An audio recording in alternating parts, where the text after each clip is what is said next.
There's a pretty one, Ulysses.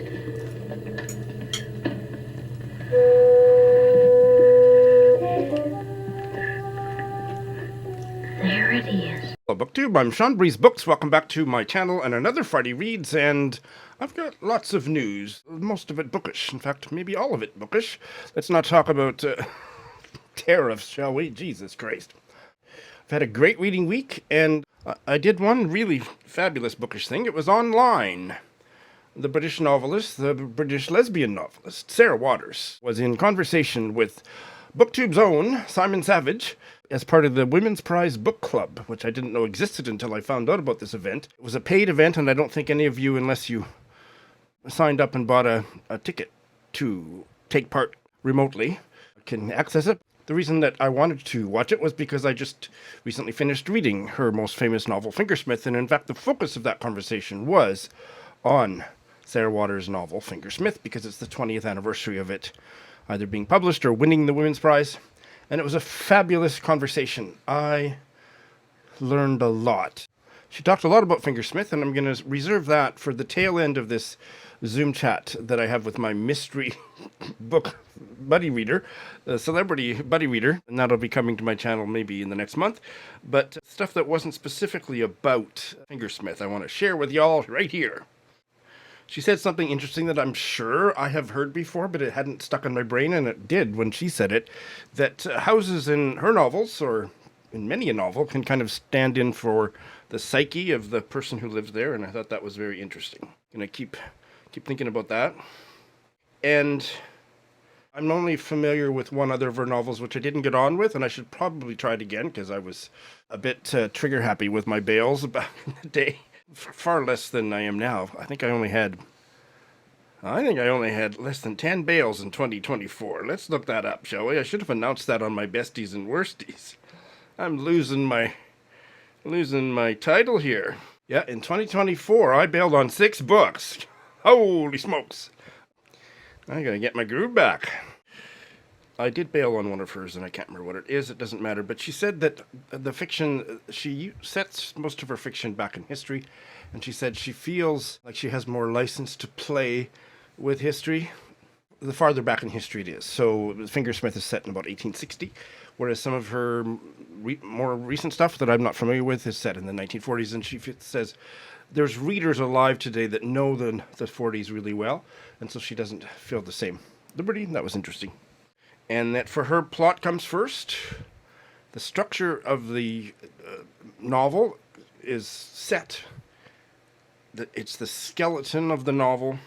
And this was interesting because it certainly didn't not work for me in Fingersmith. I loved Fingersmith.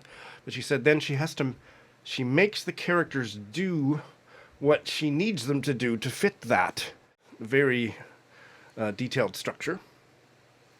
Where the character work comes in is how they felt about what they were doing.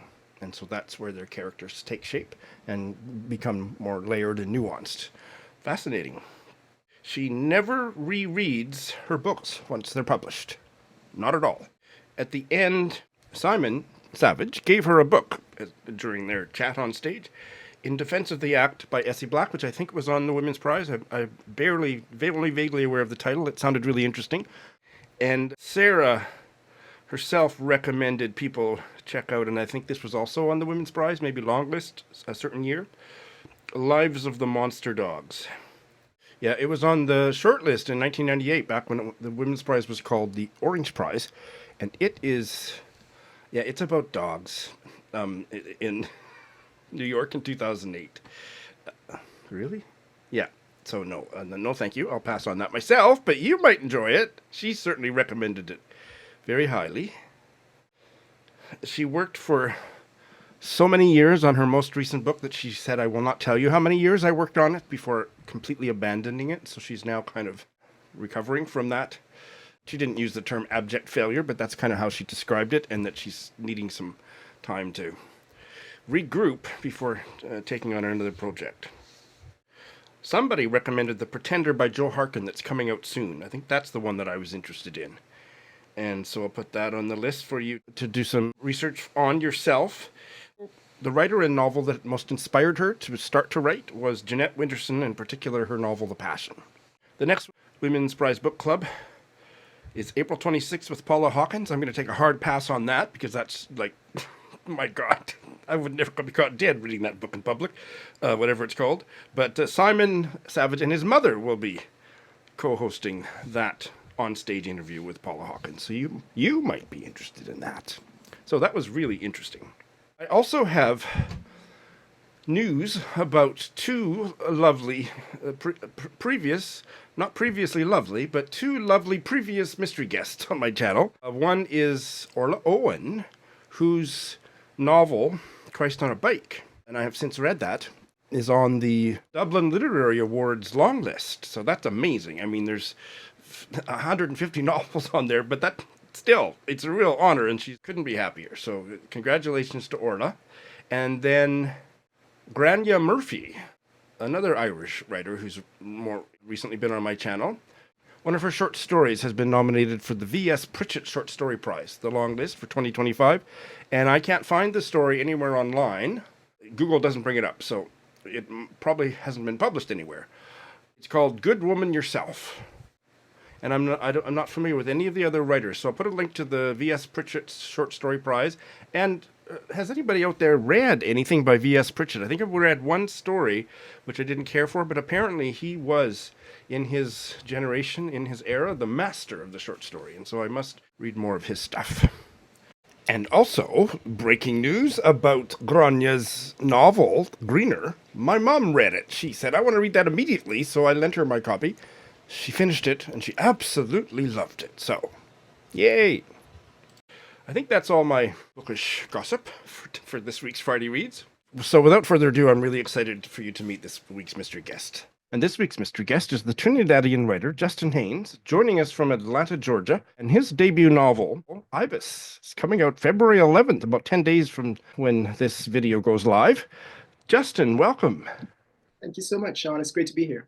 And I will call you Jay from now on because you've told me I could, so that's lovely. Very interesting artwork on the wall behind you. Jay, tell us about it. Okay, so this guy, that's Thelonious Monk, and it's just sort of a mocked up stamp of him. I don't think it's a genuine stamp, but Thelonious Monk, this sort of prolific jazz musician and pianist. And if you listen to Thelonious Monk's records or CDs, how streaming, whatever we listen to these days, if you listen closely, you can kind of hear him humming along as he's playing, and you can hear him stamping his foot to kind of keep time. And it's sort of brilliant because, you know, jazz is so improvisational, but for him in particular, it is him just sort of, you know, going in his own direction. And this guy, this is by an Atlanta-based artist called Charlie Palmer. And I'm a huge fan of his work. It is James Baldwin. James Baldwin is one of his muses, I think. I've seen so many pieces of work that he's done with him. And this one just captivated me. It's actually painted on a washboard. You can only see the lower part of it. Yes. Yeah. And I was just struck by it. And I knew I had to. I don't want to use the word own. I'll say that I'm currently its steward. That for now we will be companions. And I like to have that because I feel in particular with things that are happening in the US right now, that is kind of a perfect symbol of where we are in this world right now. Face Plant from James Baldwin, absolutely iconic for the moment we're finding ourselves in.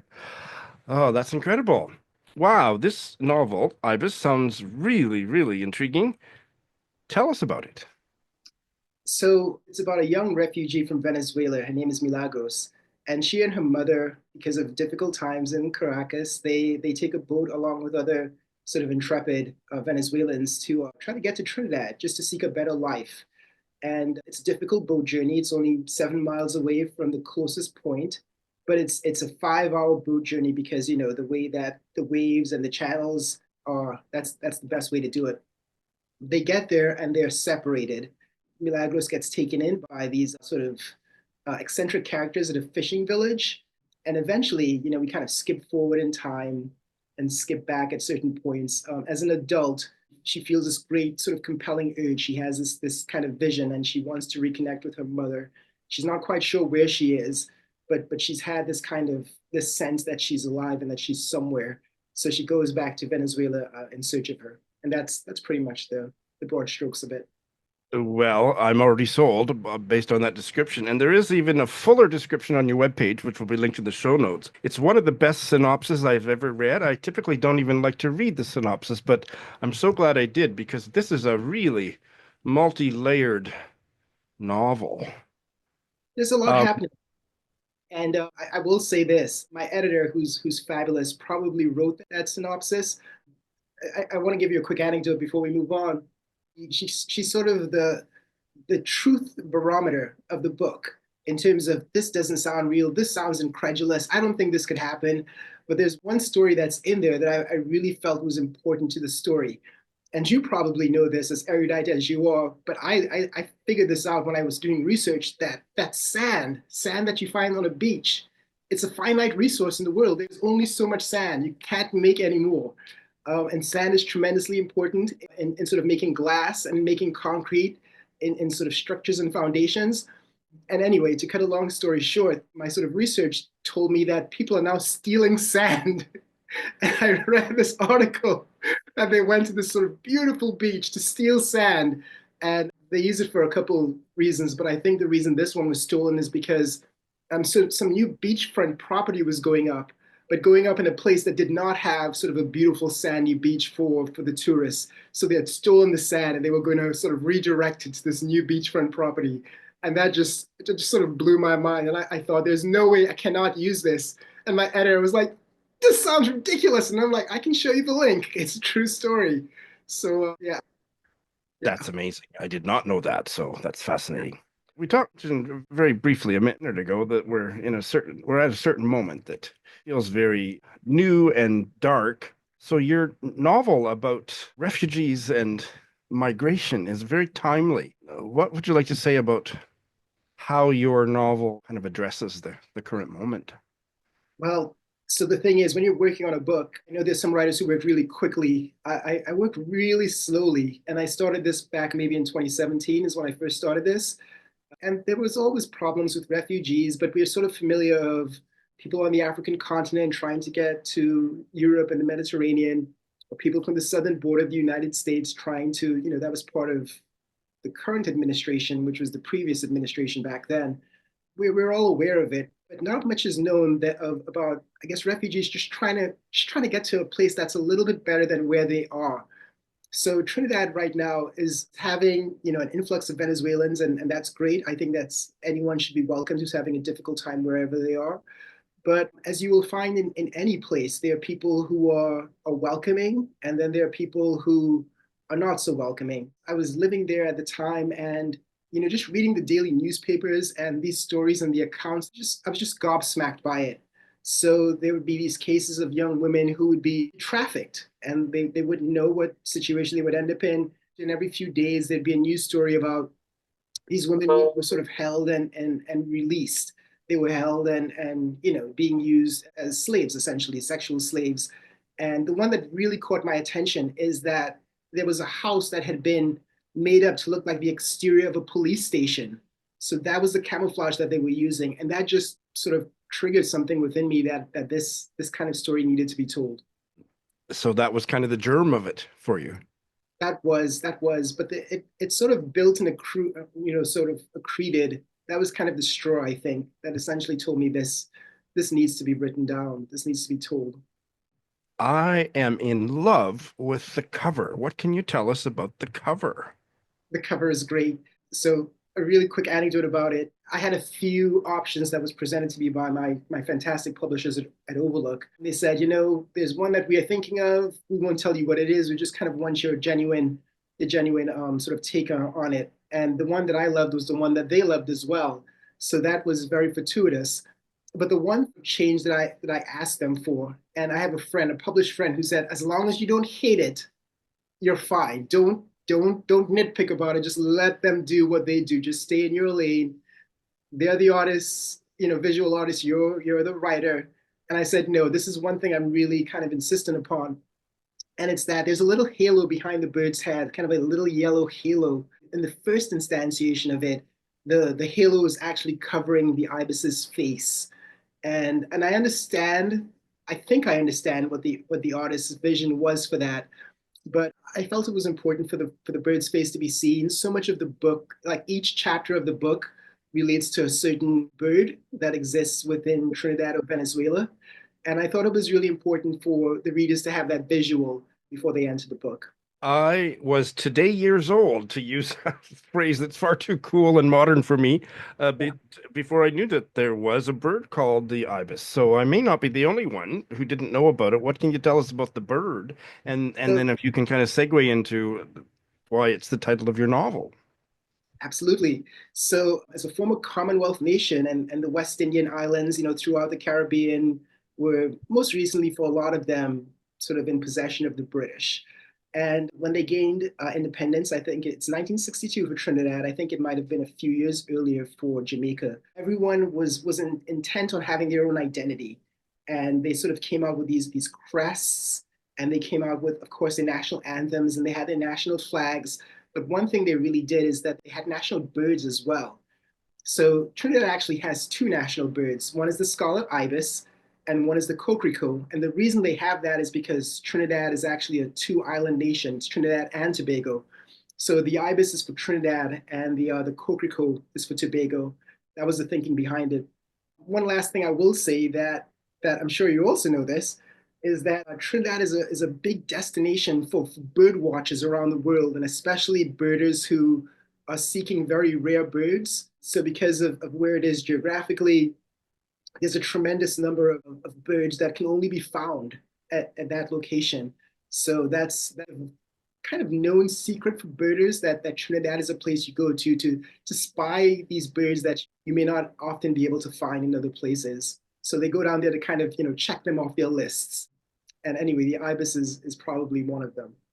That's fascinating. And so far, my erudition is batting 0 for 2 because I didn't know either of those facts, and they're both really fascinating. Are you a bird person or a birder, I, Jay? I, so I will say this: I'm kind of a very amateur birder, right? I'm not the kind of person who has the books and has the binoculars and is sort of making note of it. But every so often, I kind of become that person.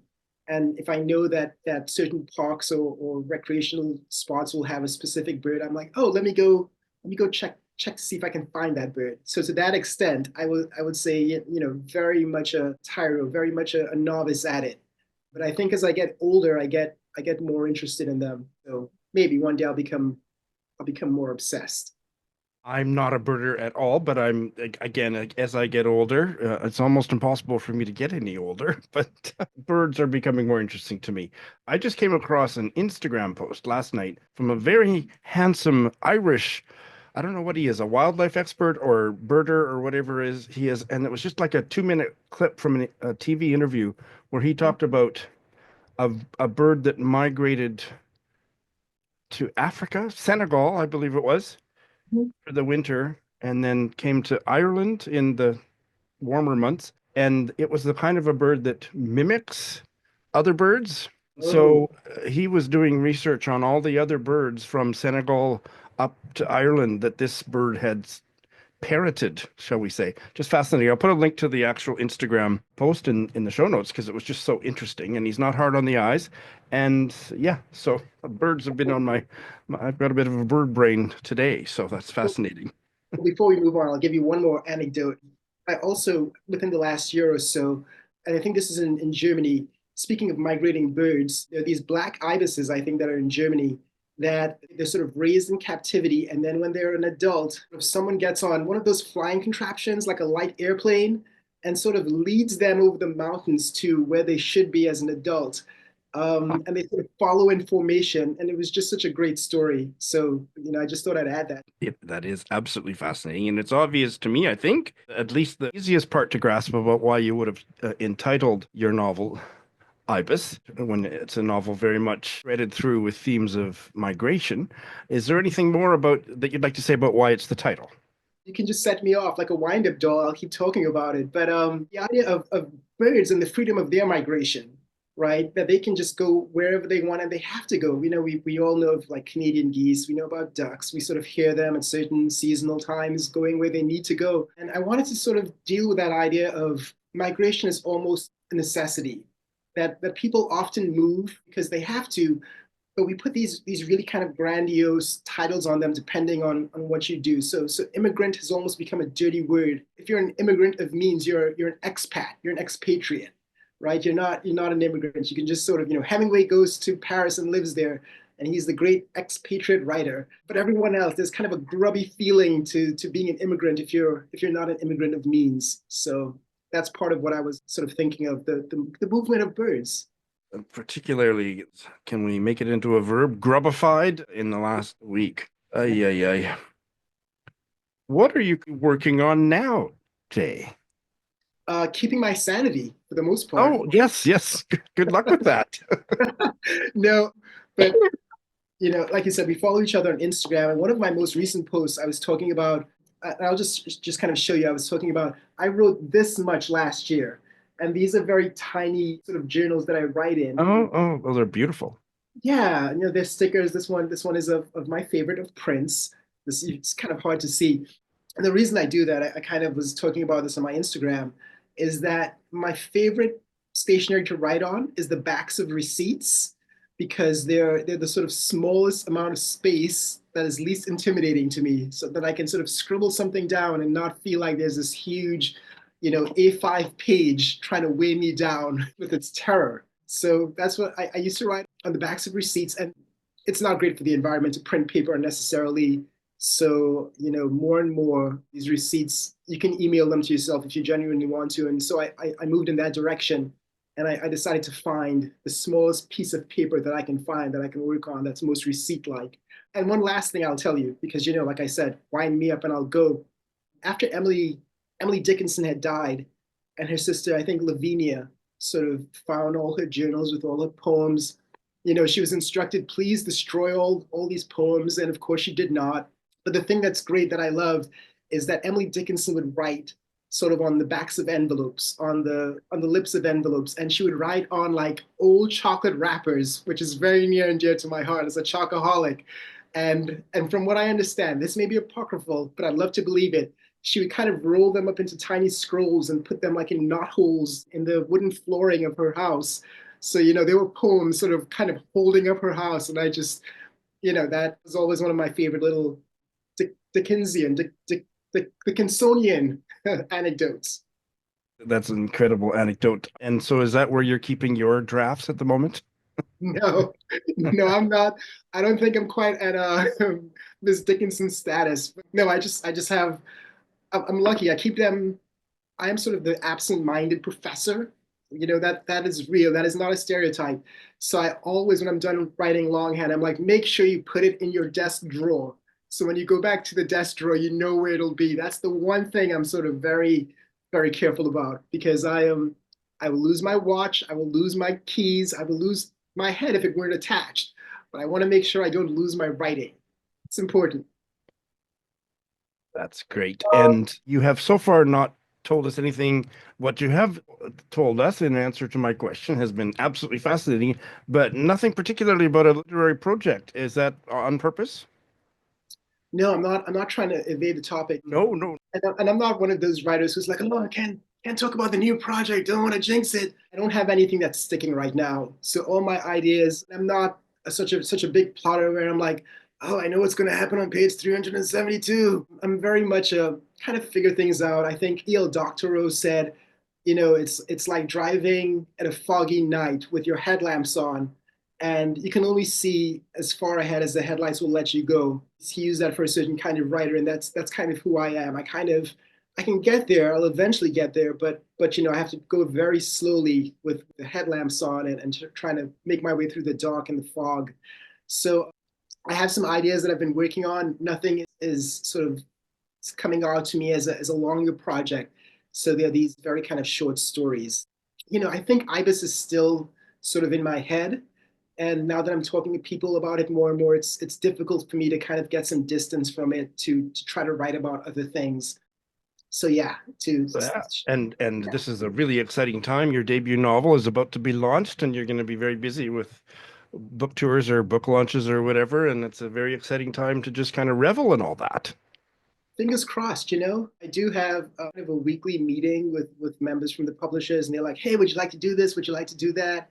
And so what I've also done is to get like a little planner to write things down in, which I'm keeping with my writing to make sure I know dates and times because I'll get that email one of these days. It's like, why aren't you in Brooklyn, New York right now? And I'm like, oh God, I completely forgot. I'll be there. Well, you were right on top of keeping our appointment, so you're starting out great. I'd like to hear what kind of stuff you like to read. I think you have some books to recommend. This is true. I have three of them. So the most recent one is it's by a very small publisher in the US called New Directions Press. And I really love their work. They publish a lot of Clarice Lispector's back catalog. So that is, in itself a kind of a thumbs up. But there's this more recent book, and my lighting won't really allow it to be seen very well. Yep, But it's good. called It Lasts Forever and Then It's Over by Anne DeMarkin. And it's kind of a book that really reflects our time. It is a kind of apocalyptic book, but it's told from the perspective of, I don't want to use the word zombies. I'd say the word people who are dead and find themselves in kind of a reincarnated form. And it starts off with this nameless narrator whose arm falls off, and she's part of a group of other people, trying to figure out where they are and what's going on and how they're hiding from people who are still alive in the way that we understand it. It's a really small book. It's maybe about sort of 120 pages or so, but it's just got my attention. You're the second mystery guest this month to recommend it, so it's obviously a book that I need to take a look at. Can I ask who the other person was? Yes, it was she doesn't like any national adjectives in front of the word writer, but she is based in Britain, Vesna, Maine. Okay. She was my mystery guest 2 or maybe 3 weeks ago, and she recommended it. But as I know you're a former Tokyoite, so I'm also a huge fan of Haruki Murakami, and this is a wild sheep chase. For fans of Murakami, he has a new book that came out a few months ago that I have yet to get to. But he's a huge fan of these hard-boiled detective stories by Raymond Chandler in particular. I think he's a big fan of, and Dashiell Hammett as well. And this is just told in that very Murakami way that's very offbeat. It's not you're not getting any kind of Philip Marlowe type character here. He's a narrator that just kind of pulled along by the tides. But there's a detective story, there's a mystery story that needs to be solved, and Murakami way gets around to it. Is that your favorite Murakami? Oh, it sort of changes with the weather. It's like the London weather. Call me in 10 minutes and I'll have another one for you. But right now this is high on the list. I'm also a big fan of Norwegian Wood, who I think most people, that's one of their favorites by him. And A Wind-Up Bird Chronicle, I think is That's another. my favorite. That's my absolute favorite. Yes.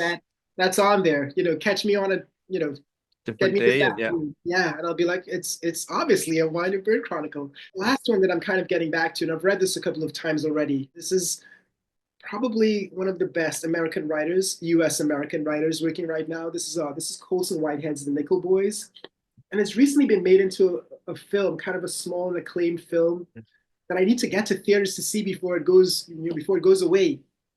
It's about these two young boys who are in this reformatory school in Florida. It's based on a real place that boys who kind of fell afoul of the law, sort of a young juvenile detention center at that time. But it was terrible. It was segregated. The white kids were on one side, the African American black kids, they were on the other. And they were both treated poorly, but the black kids kind of got the worst of it, kind of got the brunt of it. He uses a light touch because it's some of the stories that he tells in there are awful.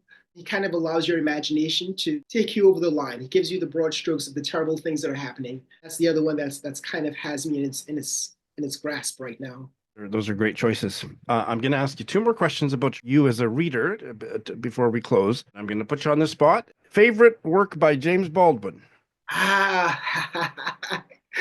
That is a great question. And again, I will give you a Murakami answer. It kind of varies day by day.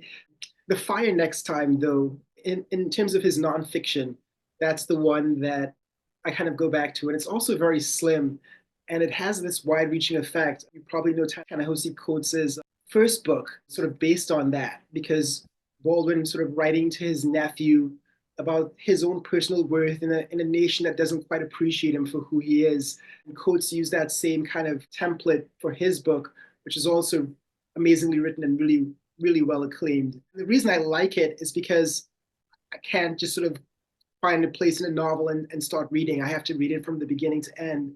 But in nonfiction books, I'm much more capable of just kind of opening it up and finding a annotated passage that I've written before and sort of reread it and see why it is that caught my attention. So that is my Baldwin. And I'll give you a bit more latitude with my last question, which is favorite Trinidadian writer or book? Ah, you're not going to catch me flat-footed. So the epigraph of my book is from Merle Hodge. She's this very Trinidadian, very Trinidad-based writer. It's called Crick, Crack, Monkey. And it's about this little girl who's growing up in Trinidad and just the way that she sort of coming of age. I don't know why that phrase is sort of escaping me. She's coming of age. She has a family member who has gone to live in the US and eventually comes back. But she's just trying to make sense of the world around her. And it's a book that's very near and dear to me and that I read almost every year. I almost reread every year. And the epigraph of my book comes from that. So there are a tremendous number of amazing Trinidad writers. Earl Lovelace, if you want to put V.S. Naipaul in that category, he would not probably want to be in that category. But Merle Hodge is just sort of very, very near and dear to me. That's wonderful. Can I sneak one more in? Absolutely. Favorite Trinidadian expression or word that the rest of the world should just adopt and use? Well, it's odd that you would say this because there's an expression in Trinidad where you kind of like hang out with friends and family and don't do very much. And it's called liming, Liming. And it has liming, yeah, like the fruit. But it has gotten a new cachet recently because Trevor Noah. There's a little clip that's been going around on various social media sites of him giving an interview, and he's sort of expounding on how lovely it is that Trinidadians have this. His Trinidadian friends are always liming, and it's something that we should do more of, which is kind of kicking back and enjoying fellowship with our friends and community and not doing very much. So for those of you who have not sort of had that Trevor Noah reach yet, I'll be that sort of bridge, and it's liming. Liming is my favorite Trinidadian expression. Well, this has been a lovely liming session with the writer Justin Haynes. I have enjoyed it so thoroughly, and I can't wait for your novel to come out, and I'm going to read it, and I'm going to invite you to come back so we can have a deeper dive kind of chat about it. This has been an absolute pleasure, Sean. Thanks for having me on. Ibis sounds amazing. It's coming out, like you say, in about 10 days or something. And I think it's going to come to my local Saskatoon bookstore because it's listed on their website as being available for pre-order, and I'm going to be first in line to pick up my copy locally. And he was just an amazing, very incredibly fascinating guest. I really, really enjoyed him. All right. I have Patreon news. Are you sitting down? I was glad I was sitting down when I got this news because it just about bowled me over. Later this same day, last Friday, my birthday, I got a new mid-tier, that's the Story Seeker tier on my Patreon, member who paid for a year in advance. Oh, that was lovely. And I haven't asked her permission to reveal anything about her, so I'm just going to name her by first name only and not even say where she lives, because I forgot to ask her that. Carrie. And Carrie has, she says, been a long-time viewer, and I really, really am grateful for the support. So thank you, Carrie. That was amazing. And not only that, but another supporter, she has been a Patreon member, but before she was on my Patreon, and now that she's no longer on my Patreon, she has been very generous, sending me large amounts of donation to support my channel. And I got another one of those, I think on Saturday or on Sunday. So it was, Jesus, it was amazing. She doesn't want any publicity about her. So she lives, other than that, I'll say that she lives in Edmonton. And I really, really appreciate that support as well. Oh my goodness. So, if this gives you any inkling to join Patreon, there's links in the show notes, including a special comment about doing it and not doing it on the Patreon app, because Apple slaps on a 30% surcharge. So to avoid that, you just got to use Patreon in your web browser or on Android, and you don't have to pay that extra 30%. We'll have a bookish brunch. All Patreon members at every tier can join that and just talk about what you've been reading. And for once, I shut up and I make notes about all the books people talk about and post that for everybody on Patreon. And that's a really fun monthly event. And the next Patreon book club is in early March. And it is this Japanese novel, The Thornpuller by Hiromi Ito. translated from the Japanese by Jeffrey Engels. She's actually living in America now. It was written in Japanese, and the story is set both in Japan and America. Speaking of contributions and donations, I received a PayPal kind of tip donation from someone named Renata, who I'm not familiar with. And she said she loved my January 18th Friday reads, and she sent me a little tip for that. Thank you so much, Renata. Oof. So, it's just an embarrassment of riches this week.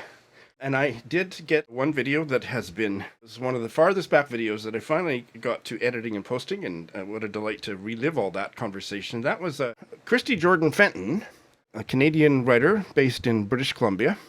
She and her late mother-in-law, Margaret Uliman Fenton, were the co-authors of the middle grade, maybe, novel, Fatty Legs. And she regularly, once or twice a year, comes to Saskatoon and comes and spends an evening with me, and we just gab about books. So we made a video about that, and that is with heavy concentration on Indigenous literature, and she's so connected to, she's raising Indigenous children herself, and is so connected with the Indigenous writing community, and she's just fun and vibrant and brilliant. So do check that out when you have a chance, if you so wish. Let's get to my reading. I finished 2 books, and I have another one to check in on, and I'll be starting 2. The first one that I finished is this novel by J.L. Carr from 1972 called The Harpole Report. This was a buddy read with Heidi of my reading life. This was a 4-star read for me. I really enjoyed it, but I have to compare everything he wrote to his masterpiece, A Month in the Country, which is in the top 1.5. It's my favorite book. It's the only book you ever need to read. You should just keep reading it over and over again. You get rid of all the rest of literature. Really, truly, that's how much I love that book. So, by that standard, this was a 4-star read, but it was really well done. Set in a small British village, and George Harpole is the acting principal of the school. I think they call it head, in a primary school, and it's about all the bureaucratic foibles and head teacher relations and poor kids that come to school with no shoes and alcoholic parents, and there's a real satirical comedic element which sometimes was really amusing and sometimes I thought was overdone, and comedy just didn't really sit well with me this last month, really. But the parts of it I did get really deeply engaged in and quite invested in George's progression, because he's kind of a nitwit, but he learns.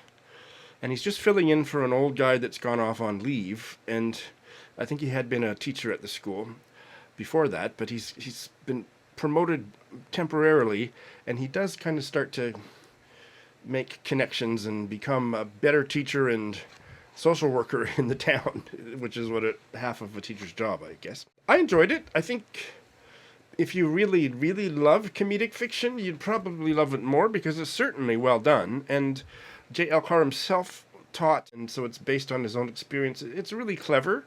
I think a British reader might certainly would get a lot of the cultural references that went over my head. I Googled as many of them as I could, but not a 5-star read for me. So I recommend it to that degree. So my 5-star read this week was this graphic memoir that I just started a couple of weeks ago, All Our Ordinary Stories, a Multigenerational Family Odyssey by Teresa Wong, a Calgary-based graphic writer, and this is her second memoir. Her first one was called Dear Scarlet, the story of my postpartum depression. The content, the theme of it speaks for itself, and this was an absolute delight.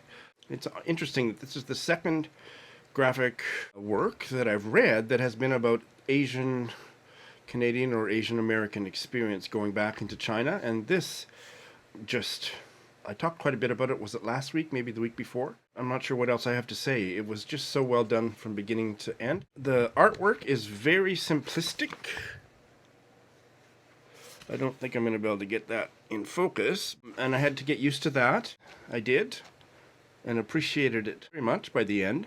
The story is incredibly compelling, and in many ways, you would read it alongside things like What's the famous Chinese mother-daughter novel that was made into a film? She actually has a scene from that in the book. I can't think of it right now. But the relationships between immigrant mothers and their children that are born or come of age in the new country is always fraught. And I could just say parent-child. There's also quite a bit about the father in the book. And then particularly coming from China and raising a daughter in this case, Canada or in America, adds a whole other set of challenges, and she explores all of that beautifully. I think I'll leave my comments at that, but I'm so glad I read this, and I recommend it very, very highly. I'm now ready to check in on a preliminary basis on this biography of Somerset Maugham called Willie, The Life of W. Somerset Maugham by Robert Calder. Apparently he was known as Willie his whole life, but his author name was Somerset Maugham, and William was his first name. And this is written by at the time, professor of English at the University of Saskatchewan, Robert Calder, won the Governor General's Award, and he is retired and still lives in Saskatoon, and Dave Carpenter has introduced me to him because I never took classes from him, and he is willing for me to interview him once I've read this book, which is why I'm reading it, and it's really well done. I've not even finished the first chapter, but I've read a chunk of pages. Even the preface was fascinating because Robert Calder situates his groundbreaking biography at the time, and I'm sure that more recent biographies cover sources that weren't available to Robert Calder in the 80s, but at the time he had access to key people, including Willie's lover, who had never spoken to a biographer before. And some of the psychology of what makes somebody gay is of its time and a little bit difficult to read, but it's not homophobic. It's just the gay positive spin on what makes somebody gay is a little bit hard to read now, because who cares why anybody's gay? But that is not a criticism. He was enlightened for his time, Robert Calder. The defining event of Somerset Maugham's life was the death of his mother when he was about 8 years old. The family lived in Paris. So French was his first language. His dad was a lawyer for the British Embassy or something like that. So they lived in this little English enclave in the center of Paris, and very well-to-do, and his mother was kind of a socialite. And she had tuberculosis, and she died after the birth of her 5th child. She shouldn't have been having so many children, but the doctors at that time thought that the more babies you have, the better it'll fix your tuberculosis. And that death is memorialized in the opening pages of Somerset Maugham's masterpiece of Human Bondage, which we did for the Patreon Book Club last year. And it's powerful. Not all the facts about that protagonist are true for the author, but that certainly is. And I think it was in the maybe 50s or something. They were going to make an audiobook, but it would have been on an LP record of Human Bondage. And Somerset Maugham started weeping so uncontrollable reading those opening pages that they abandoned the project. He just couldn't. So that's how, yeah. He was wounded for the rest of his life, and he lived to be an old man by the early death of his mother. His father died 2 years later, and so there he was, kind of an orphan. He was the youngest of a large family and raised by an uncle who's very much like the uncle of Human Bondage, and that's as far as I've gotten. It's fascinating and engrossing already. I'm looking forward to continuing with it. So that's what I finished or started or whatever. So now, in closing, let me tell you about the 2 books I'm going to be starting this week. One is a Chinese novel. This novel in particular, and this publisher more generally, was passionately recommended to me by the Irish novelist Ronan Hession. It's a Chinese novel called Graft by Li Peifu, translated by James Trapp. Does it say what Chinese language it was translated from? It does not. Or maybe it does, but not. It's not jumping out at me. But the original Chinese was published 2017, and this translation 2022. And the publisher is Sinoistbooks.com. Sinoist Books, all one word.com. Li Peifu is a man and has 12 novels to his name, centered in the countryside of his native Henan state or province. This novel is set in the 80s in China. Dizzying reforms are sweeping across its central plain. That's all I want to know. This is going to be the next buddy read with Joe Smith, and we have been. This has been on our list for quite a while, so we're both, I think, really excited to dive in. And finally, How delighted am I that I'm returning once again to my chronological completist project of reading everything the British novelist Elizabeth Jane Howard ever wrote, and we're getting very close to the Cazalet Chronicles. This is her novel Odd Girl Out. Now, I said that really fast, so just to be clear, this is not part of the Cazalet Chronicles, but I think there's only two or three after this, and then she wrote the Cazalet Chronicles. And I've absolutely loved every one of her novels. I can't think there wasn't one that I didn't love. So, she is a favorite writer of mine. Absolutely. This one was published in 1972. A couple have a happy marriage and a lovely home, and then plot ensues. Oh, goody, I can't wait. This is a buddy read with my friend Leah from Calgary. We are both devotees of Elizabeth Jane Howard. All right, so that is my Friday Reads. Thank you so much for watching.